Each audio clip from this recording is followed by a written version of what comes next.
Now, Sports Talk with Brodes. Here's Hunter Brody. What is going on, everyone? Welcome on into Sports Talk with Brodes. Nick Sirianni and Howie Roseman spoke the other day, and I did not get an opportunity yet to discuss my thoughts on what we heard out of the head coach. And let's just start it off by saying this. It's obvious the only thing that matters is Nick Sirianni winning football games. And there's really no correlation between X's and O's, strategy, understanding the game of football, and the way that you perceive yourself, and the way that you send a message. They're two totally different things. I do feel, though, that the way you handle yourself and the energy and the character that you have plays a role in maybe how you are in the locker room, though, and how you are going to get a team of veterans to fight hard for you. So there is some correlation behind that. I think it's fair. My point is this, because there's this reaction by Eagles fans that feel you're not allowed to judge Nick Sirianni at all. I think it's fair to judge what you've been shown to this point and still properly recognize that winning football games is all that matters. So this could be all for show if he ends up being a good coach. But all we have right now is this outrageous guy who has hit level 50 on a 1 to 10 scale, and it's okay to criticize that. It's all right to raise a few questions. This isn't standard. This isn't normal. There's a reason why you don't see coaches with this type of energy. Now, that doesn't mean it won't work, but it's fair to ask the question if it will. This is professional sports. This is not high school football, JV high school football. This is not lower-end Division III college football or lower-end Division I college football. This is professional athletes. And let me throw this at you, because the same people that are giving Nick Sirianni a pass without being skeptical at all are the same that don't trust Howie Roseman and Jeffrey Lurie. So how are you going to give them a free pass, the ownership and the front office that you despise and you hate so much, and you can't comprehend anything that they do, and you feel zero confidence in them? Somehow then the hire of Nick Sirianni is now all right. It just doesn't add up to me. I've actually been more optimistic than most that things will be turned around over a 2-year span because you have 20 draft picks in the next 2 seasons.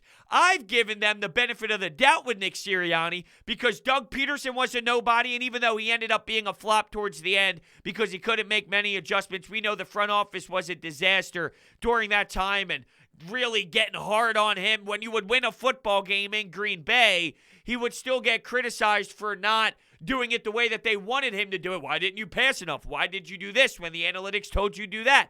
So there was a lot behind the scenes going on with Doug. It ultimately was a success. You win a Super Bowl. Andy Reid was definitely a success, and nobody knew who he was either. So I've somewhat have given them passes for the coaching hire. Still, though, something doesn't sit right with me, and I think it's fair and okay to look at this as a goofball situation. What is this guy talking about, really? You need to get guys like Lane Johnson on board, Brandon Brooks on board. I talked to a few people that cover teams around the NFL and a few guys that cover the Eagles specifically, and they all said that we've gotten some text messages from former players, current players, talked to guys around the league, and there's a lot of eyebrow raising going on. What is this hire? Who is this guy? And that doesn't mean he's going to be a bad coach, but it's all right and it's okay to, based off of what we have seen to this point, there's only so much we can analyze to this point. Based off of that, to act as if we're not allowed to have a reaction, we're not allowed to be a little bit sidetracked here by him stepping over Howie Roseman, answering questions to the media, going, I know you didn't ask this, and I'm sure you probably want my answer, even though you might not. Maybe you want my answer, maybe not. But I played these guys at rock, paper, scissors. And Howie Roseman reacts with the most Howie Roseman way possible. I guess that's not really a Howie Roseman way possible. I don't know what I was going there. My point is, you hired this individual, correct? And he starts going off about rock, paper, scissors, and he laughs, chuckles, and turns his head away. In his brain, what was probably going on was, what the hell is this guy about to say?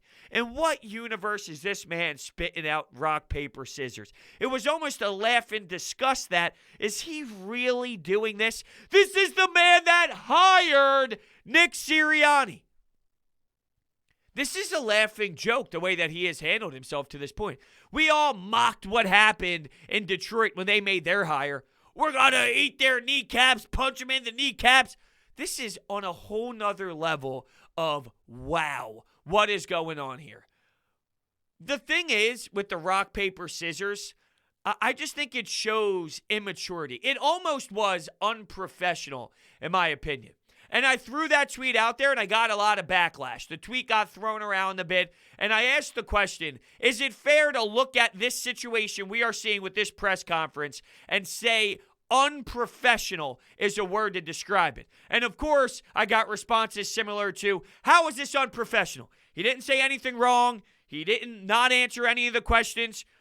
It's professional. He answered questions. He just did it in a very passionate way with a lot of energy. Why is energy unprofessional? It's not that energy is unprofessional. You can be an upbeat guy. You can have a little bit behind you. You can be more emotional about the game of football than other coaches. But there is a line, all right? Let's not act as if there's no line here where you can't go overboard, where you get side-looked, where people are looking at the side of their eye. Question, what in the world did they really see in him? You're telling me that he went into the room and the meeting with Howie Roseman and Jeffrey Lurie and was something else? No way. This is who he is. And I somewhat give him credit for being who he is, but at the same time, you have to read the room.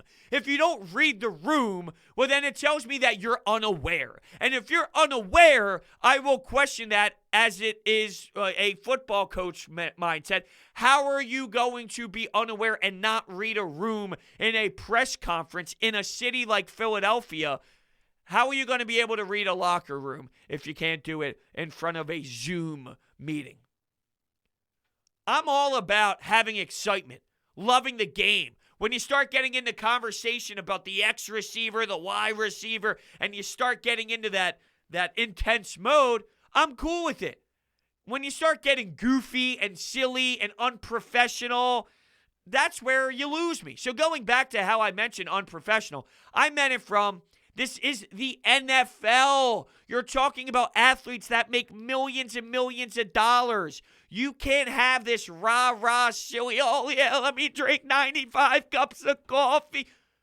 I can do that. Me. I can drink 95 cups of coffee. You can't, as the coach, get to this level of intensity. That's way too extreme. I just don't feel good about it. I really don't. There's a difference between recognizing energy and this. I don't know how any are satisfied with his delivery, with his message. We gave him the benefit of the doubt after the first press conference, did we not? Nervous. Going from Indianapolis to Philadelphia. The amount of beat reporters and national TV guys and local TV people, all of that involved, you would think that you're naturally just nervous. But we saw some of his quirks. We saw some of his personality come out when he was finally asked about some football decisions and football pieces and whatnot. And now by three press conferences, you would like to imagine that there's something else where you're more calmed down, you're more mature about things. It's immaturity to me. Some might see it as this high energy, and it is. It's high energy, but to a degree, and I'm a high energy guy. That's why I'm trying to put it in perspective with me, but I'm not a professional football coach. I don't need to rally the troops. I don't have 53 men that are leading my way into war where we're talking about Sundays. I'm me caring about my football teams and showing my emotion and pride that way. I could be high energy. Guess what? If I had a team where I was teaching people and I had a team where, hey, this is what you need to do, and I had a crew of 20 women and men that I was going to teach, I wouldn't be this all the time. There are times for this. There are situations when that needs to occur. And then there's relax time. There's chill time. You're just relaxed, Nick Sirianni. I don't think there is a relaxed Nick Sirianni. I think he's hand motions up and down. Ex-receiver, I love football. I'm giddy for football. Give me football. Football, football, football. I need football. Football, football. I need football. What? Relax, dude. Show some professionalism. I play them in Jeopardy. I play them in rock, paper, scissors. If I'm on the other side, and here we are with our new head coach, and he goes, let's play rock, paper, scissors. Are you going to talk trash? I'll talk trash. Dude, relax. Relax. Crazy. So what else pissed me off during this all? There's definitely a lot in play with the scouts and that piece that came out with The Athletic. And I thought that was obvious. They were trying to drill home the scouts versus the analytical department. Oh, we love our scouts. Oh, yeah, our scouting department. Stop. You're not fooling anybody, right? I don't know what else I expect them to say. I don't expect them to say, oh, yeah, that athletic piece was right, and we have a huge divide in the NovaCare complex, so we're in trouble. I don't expect Howie to do that. If anything, Howie did exactly what I thought he would do. He would make sure that he stresses the scouting department and stress over, we love our scouts. Our scouts are great. But we're not dumb, right? So we're going to criticize the fact that you did that, but I also don't know what the alternative would have been. This is how it's always been under this regime. This is how they always act on reports. We know that Howie is very focused and he cares a lot about how the public perceives him and what articles are being written. So nowadays, when you see Chris Mortensen, Adam Schefter, whenever they put out information about the Eagles, you know that's a Howie Roseman leak. Compared to when it's The Athletic, when it's Zach Berman and Bo Wolf or Jeff McClain of the Philadelphia Inquirer, they have different sources and they're somewhat going around, reaching around the Howie Roseman garbage to find the real truth to things, to find the real stories behind it all. That's where I think they need to clean it up a bit, though. You're not fooling anybody. We are very intelligent. We see all through the smoke screens. There's a problem inside, and this is where I need Jeffrey Lurie to step up. Jeffrey Lurie needs to recognize that this is such a problem, and he needs to bring everybody together. That's what you do when you are a leader, right? So if I'm Jeffrey Lurie, I'm sitting down in my office or in a meeting room in a big conference room, I'm bringing in the scouting department, I'm bringing in the analytical team, I'm bringing in Howie Roseman, and I'm sitting everybody down, and I'm saying, guys, we have an internal issue here. We need to be better as a unit. How can we be better as a unit? Well, we tell the scouting department one thing, and then we go behind their back and we draft somebody due to analytics, and we're not communicating properly. So this is what we're going to do. This is how we're going to do it. They're going to throw a bunch of ideas at the wall. Some are going to stink. Some are going to be good. And then you kind of resurface from there.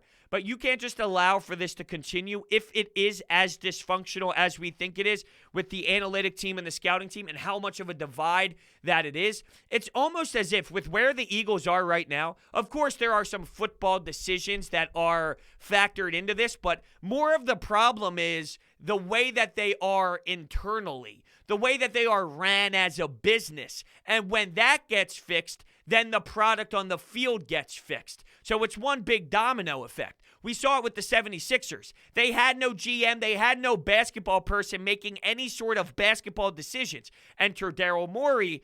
Doc Rivers came first, but when you fix the front office, you fix the product on the court as well. I'm not saying it's legitimately insanely perfect, but when you fix what's happening up top, it all trickles down to what we care about most, and that's winning football games, winning in the trenches, and the dirty work out on the gridiron on Sundays at the Lincoln Financial Field or on the road, whether you're going to Washington or Jerry Jones's place or you're going up to the Meadowlands.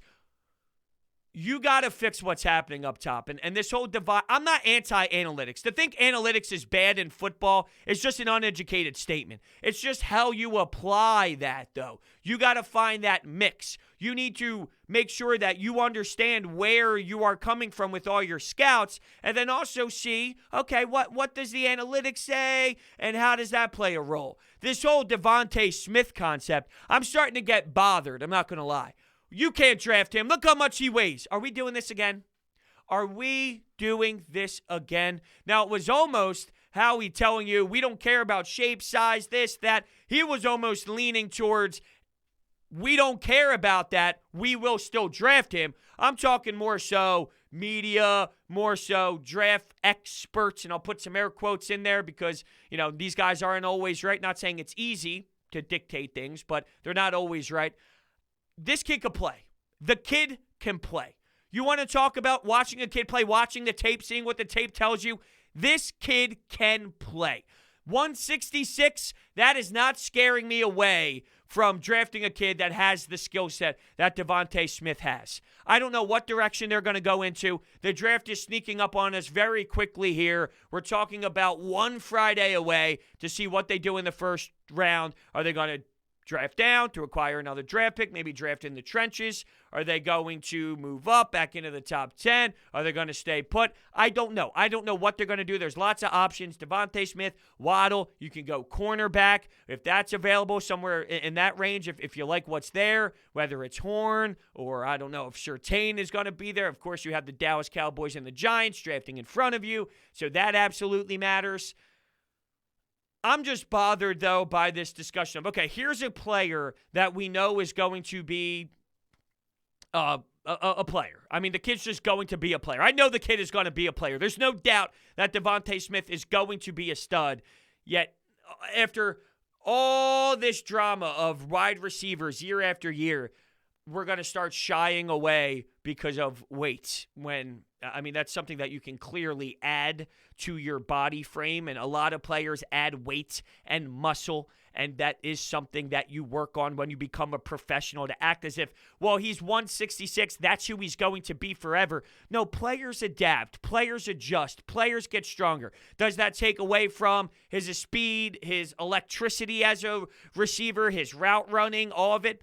Sure, you're going to have to find a way as a franchise, as an organization, which they don't have the greatest track record at wide receiver, though. You're going to have to groom him into that, but Devonta Smith can play.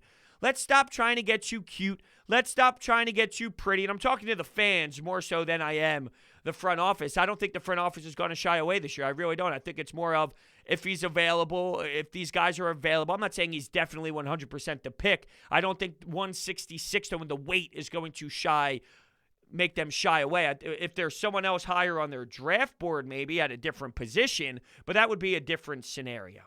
Speaking of scenarios, you got to look at what's on DraftKings right now because it is amazing and outstanding. Masvidal and Usman put on a show the last time they stepped into the octagon. Round 2 is sure to pack a punch. DraftKings Sportsbook, the official sports betting partner of UFC, is putting you in the center of this weekend's title fight with 26-1 odds on either title contender to reign victorious. Pick either main event fighter to win during this weekend's UFC title fight, and DraftKings Sportsbook will give you 26-1 odds. Download the top-rated DraftKings Sportsbook app now and use promo code Brodes when you sign up to turn $5 into $130 if the title contender of your choice wins. Place your bet and watch the fist fly this weekend. That's code Brodes to turn $5 into $130 if the fighter of your choosing takes home the crown for a limited time. Only at DraftKings Sportsbook. Must be 21 or older. Pennsylvania only. New customers only. Restrictions apply in partnership with Meadows Racetrack and Casino.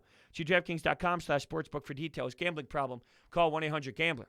All right, we did have some anytime hotline calls from the reaction to Nick Sirianni speaking. I almost wonder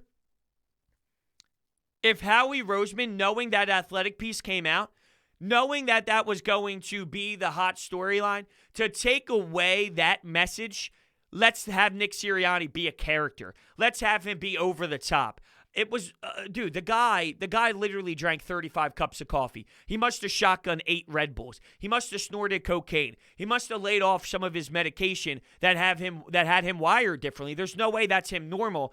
I swear to God, it's possible. I can't rule this out. Howie Roseman, to manipulate what is going to be discussed afterwards, I wonder if some of it had to be aggressive, be obnoxious, be a tool, be something where afterwards the storylines is all about Nick Sirianni and not so much the disaster that's happening with the analytics and the crowd upstairs in the NovaCare complex, because I think that it got so heavy and they knew it was going to be asked. So to try and change the conversation and change the direction of the headlines, let's be creative.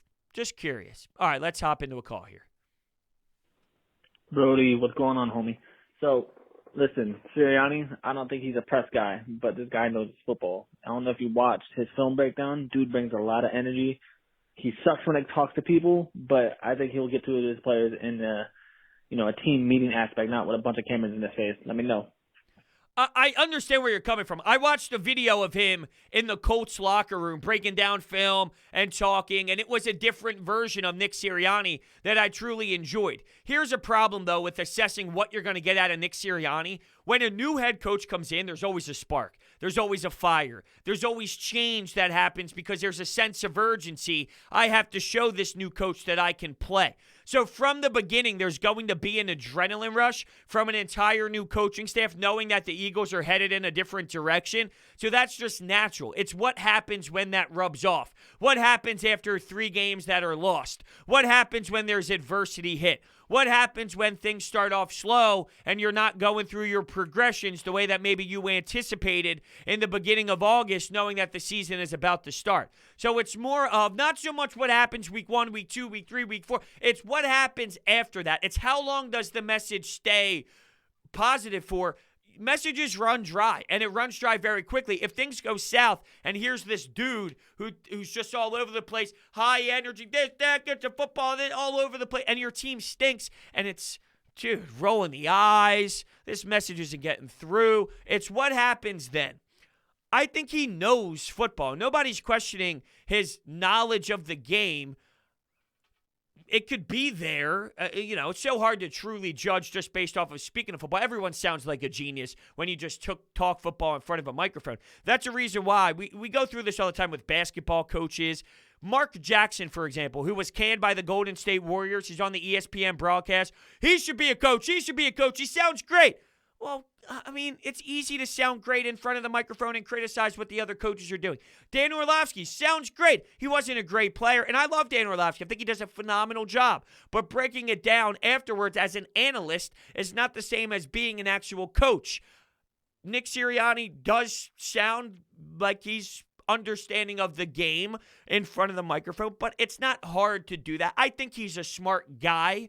I think Frank Reich working with him, I think he's a smart guy. I don't think that that's the problem. But when it comes to being a head coach, assistant coaches, Katie, you can relate to them. I've had so many phenomenal assistant coaches in my hockey career because they're normally younger. You can relate to them. The head coach is going to be an asshole, and it's the good cop, bad cop. The high energy guy, that's what it's all about assistant coach-wise. That's the perfect mold. Being a head coach is a different type of beast. I'm curious how that works.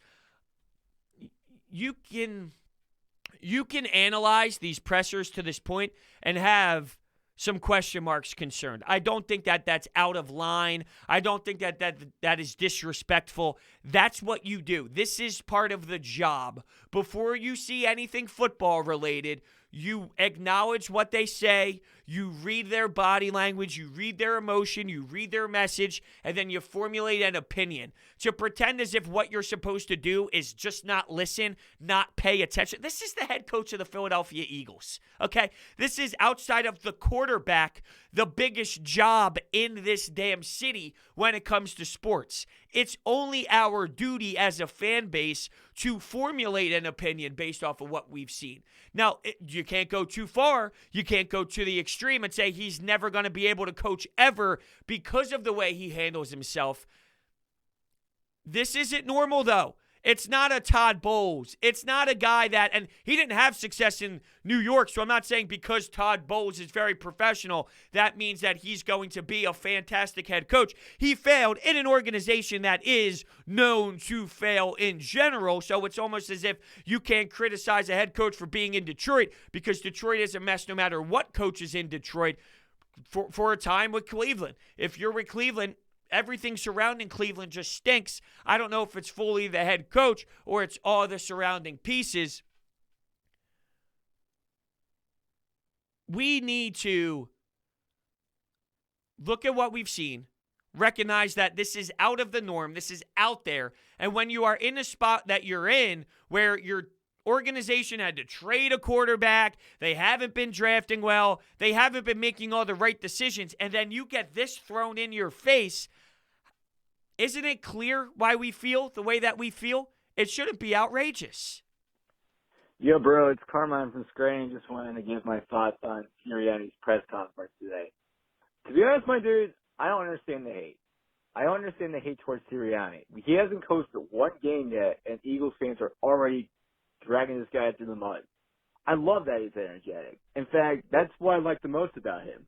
He's got energy. He's got passion. Yeah, he may drink a fuck ton of coffee or Red Bull, but that's what I love about him. He's energy. He has energy. He's passionate. And it's clear that he cares. He cares about the team. He cares about the development. And he cares about the game of football. And that's what I love about him the most. So, Eagles fans, please, give this dude a fucking chance. Stop hating. Let him coach a few games. If he wins football games, y'all are not going to be complaining. It's not about everyone's giving him a chance. Nobody's not giving him a chance. We're all giving him a chance. You have the opportunity in front of you to shut us up. But this is where I have the disconnect with the thought process that you have. You don't know why we feel this way? What do you mean you don't know why we feel this way? Because do you see what he's doing? He's in a this and that. It's out there. It's strange. It's not normal. It's bizarre. And it's different when your franchise is now firing head coach after firing head coach after firing head coach after a handful of years, after messing up Carson Wentz, after being so drama-filled, and you enter this into the mix where the guy who hired the man is now laughing at the man because of some of his mannerisms and the way that he's speaking. To me, it all adds up to it's clear. It's clear why we feel this way. But nobody's claiming that this automatically means that he can't coach football. But it raises all of these like crazy questions of who's going to respect this guy if this is what he is. Does this work in a professional setting? You mentioned I love that he cares. You mentioned you love that he cares that. All right, let's restart that. One of the things you love about Nick Sirianni is he cares about football. Dude, it's the NFL, man. Everyone cares about football. You don't think Bill Belichick cares about football? You don't think, look, Pete Carroll's a great example. I would classify him as a higher energy guy, but he's not this. This is going overboard. You could be high energy. You could be passionate. You could care about the game. Everyone in the NFL coaching cares about the game. Mike Tomlin cares about the game. John Harbaugh cares about the game. Kyle Shanahan cares about the game. Sean McVay cares about the game. These guys care about the game. Sean McVay is a high-energy guy. Pete Carroll is a high-energy guy. But do you see the difference between caring about the game and being a high-energy guy and this and Nick Sirianni? It's crazy. I was listening to the press conference in my car, and I was laughing. I had to stop and pull over because I could not believe what I was listening to. Hand in my face, or hand in my palm, I should say, looking down, shaking my head, texting people, are you listening to this? Are you seriously listening to this? It's laughable how egregious these press conferences are. You don't win football games in the room. That's clear. That's obvious because Doug Peterson won football games and he was no mastermind in the room. I'm almost ready to take Doug Peterson and his press conference. And his press conference is back. I almost just threw up. Did you hear that? Did you hear that? That was me all my food from last night. We had a taco salad. No, that was 2 days ago. Jeez. What did we have last night? Oh, it was great. It was sausage. Yeah, it was a good sausage dinner. But, oh, my God, did you hear that when I was talking about Doug Peterson's press conferences coming back? It literally started to come up my esophagus. It knew. My body was rejecting me even saying that. It's crazy. It's crazy where we are right now. It really is. I just called to say, what was Nick Sirianni talking about? I would literally rather have Doug Peterson right now than Nick Sirianni. This man's a literal, I don't even know. This guy's just dumb. Rock, paper, scissors. I bet you I don't know. Have a good day. Sounds defeated. It's funny, by the way, that you brought up Doug Peterson as well. That's all I was thinking about listening to him. The rock, paper, scissors thing, I know it's getting a little bit overboard with the media and how crazy that line was. I do think if I'm on the other side, though, and here's a new head coach coming in, at the NFL level, which I can't stress enough, NFL level, it's crazy how there is this hard way of seeing that there is a difference of professional sports than anything else. It's not the same. You can't apply college football. You can't apply high school football. You can't apply that hard-nosed mindset of college basketball to NBA basketball. You can't apply this giddy goofiness to NFL football like you can in some college football programs that, look, if you look at those coaches that are rah-rah in college, they're normally not winning national championships. Dabo Swinney has a good layer of fun and coaching, knows when to be hard, knows when to be loose as well, but you can get away with that more in college. And the line, the separation, the window, it's not even close. One guy's at a level 35 and the other guy's at a level 7.5. It's not even close. With the rock, paper, scissors, if I'm on the other side of that Zoom call and my coach is playing Jeopardy with me and he's playing rock, paper, scissors, I mean, it really is laughable. When you sit here and digest that, in the NFL, you're meeting your new coach. He's never coached before. He's 30-something years old. You have this new coaching staff. You know the front office is in a bizarre situation where they are not on the same page. Nobody's connected. Everyone's all over the map. And you question, what is this front office doing? And then they hire this guy, and you question, how did he even win this? How did he walk into a room, into a meeting with these two guys and be anything other than this? There's no way he was. He was this. This is who he is. This is Nick Sirianni. And they were actually blown away by this excitement and joy and love for the game. I don't think they processed this fully.